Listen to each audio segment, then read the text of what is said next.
शिव महापुराण में लिखा गया है कि विश्व के आदि काल अंत में एक अकेला पुरुष था। उनका नाम परब्रह्म कहलाया था और उनका माता और पिता नहीं था, कोई कुटुंब परिवार भी नहीं था, अकेला कितना ही युगों पड़ रहा। और उन्होंने विचार किया कि मैं कुछ न कुछ माया रचूं और उन्होंने उनका मस्तक द्वारा आकाश को प्रकट किया और हृदय साथी भाग से वायु को प्रकट किया, नाभि से अग्नि को प्रकट किया, जांघ से जल को प्रकट किया, पांडुका से चरण से पृथ्वी को प्रकट किया।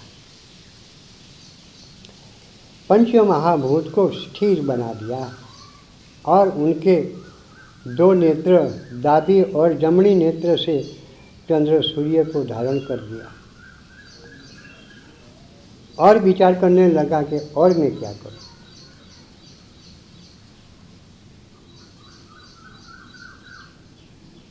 और मन से विचार किया कि मैं एक पुरुष बनाऊं मेरे जैसा और मैं लीला आगे बढ़ाऊंगी और उनके जैसा एक पुरुष बना दिया। उसका नाम शिव कहलाया है और कोई लोग उनको निरंजन भी कहते हैं और कहीं सनातन धर्म के मुरीदों ने उनको शिव भी कहा है। और वो शिव कितना ही युग अकेला एक ब्रह्मांड में फिरा और कहीं पता मिलता नहीं और विचार करने लगा कि मैं कहाँ खाऊं, मैं कहाँ पीऊं, मैं कहाँ रहूं और क्या करूं, अकेला मैं क्या करूं। तो पर ब्रह्म परमेश्वर सत्पुरुष ने एक पुतली बनाकर उनके पास भेजा और वो दो एकत्र हो गया। कहने लगा कि तुम कहाँ से आए और मैं कहाँ से आई और उनका कोई संदेशा है। तो भगवान शिव ने शक्ति को पूछा कि मुझे पर ब्रह्म परमेश्वर ने प्रकट किया है,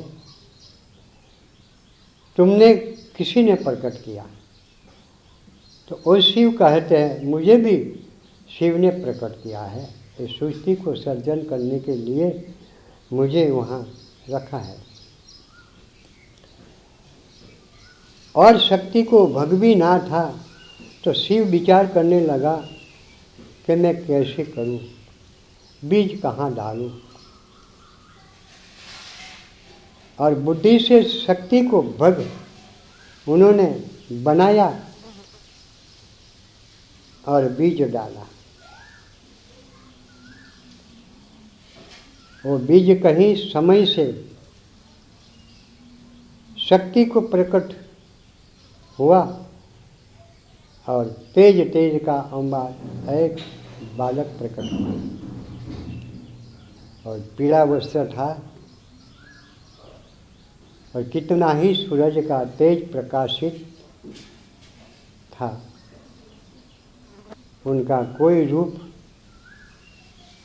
जिसे संग सरखामणि नहीं कर सके, विश्व में कोई भी पुरुष उनके जैसा प्रकाशित कोई ना था।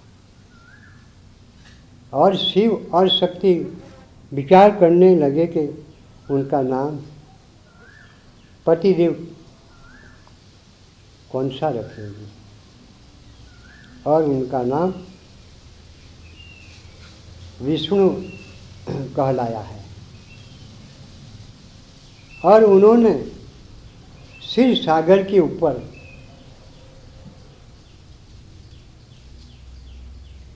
शीशनाग के पीठ के ऊपर रख दिया और शीशनाग ने उसके फेंड से श्वास से अंबर बजाए तो अग्नि प्रकट कर उनको जलाने की कोशिश कर रहा नाग, और शेषनाग ने फूंक लगाकर उनको काला पार दिया।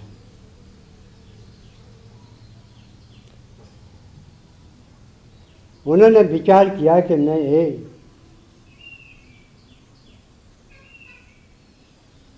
जब तेरा बदला मैं कहाँ से दूंगी, जब तक मैं दुआपुर में कृष्ण रूप प्रकट करेंगी वहाँ मैं तेरुकू में मार डालूंगी। वहाँ काली दरा में कृष्ण भगवान ने शेषनाग को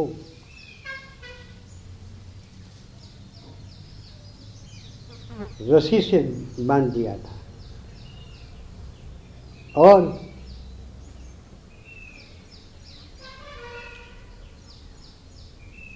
शक्ति ने विचार किया कि और क्या करेगा पतिदेव, और उनके जब विष्णु शेषनाग की पीठ पर पड़ा था उनकी नाभि से एक कमल निकला था, एक कमल से एक पुरुष प्रकट हुआ है।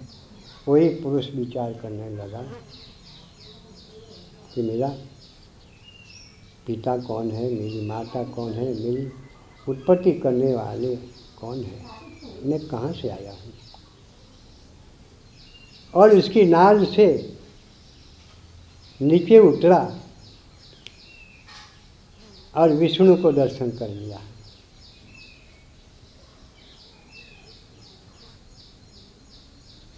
और दोनों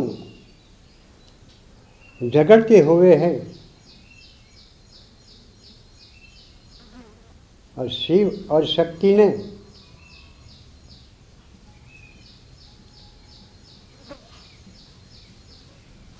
शिव का रूप प्रकट करके वहाँ एक रुद्र अवतार प्रकट किया है और ब्रह्मा, विष्णु और महेश्वर तीनों देवताओं प्रकट किया और उन्होंने 3 लोक बना दिया।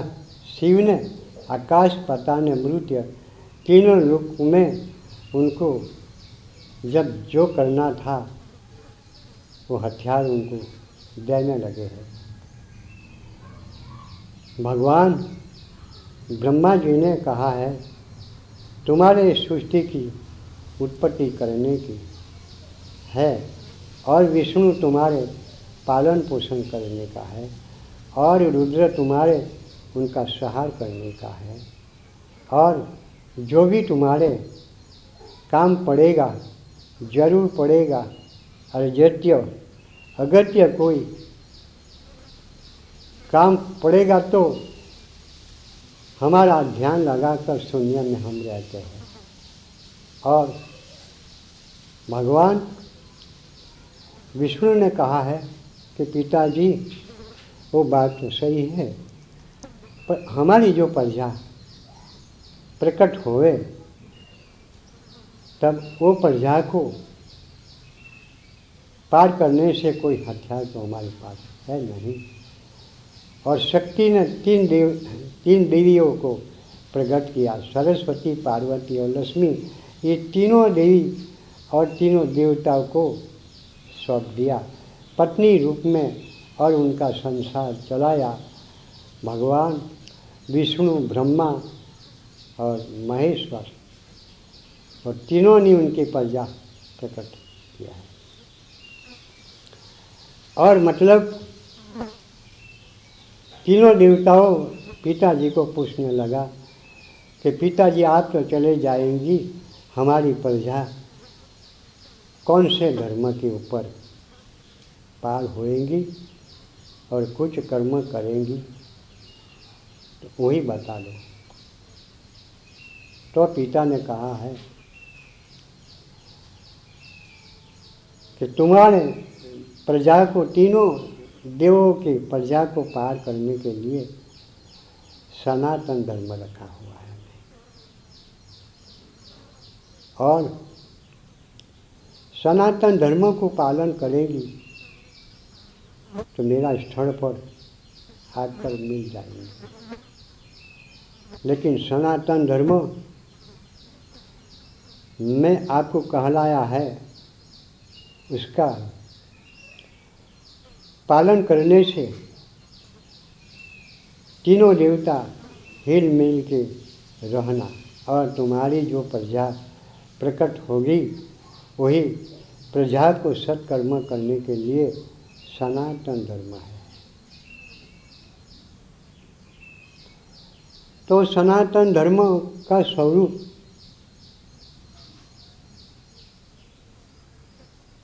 भगवान विष्णु ने बता दिया है कि सनातन धर्म जीव कहलाया है, जो मेरा आत्मा है,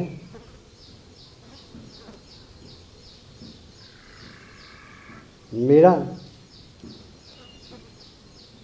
अविनाशी जीव सनातन सब कुछ शरीरों के अंदर प्रकट होगा।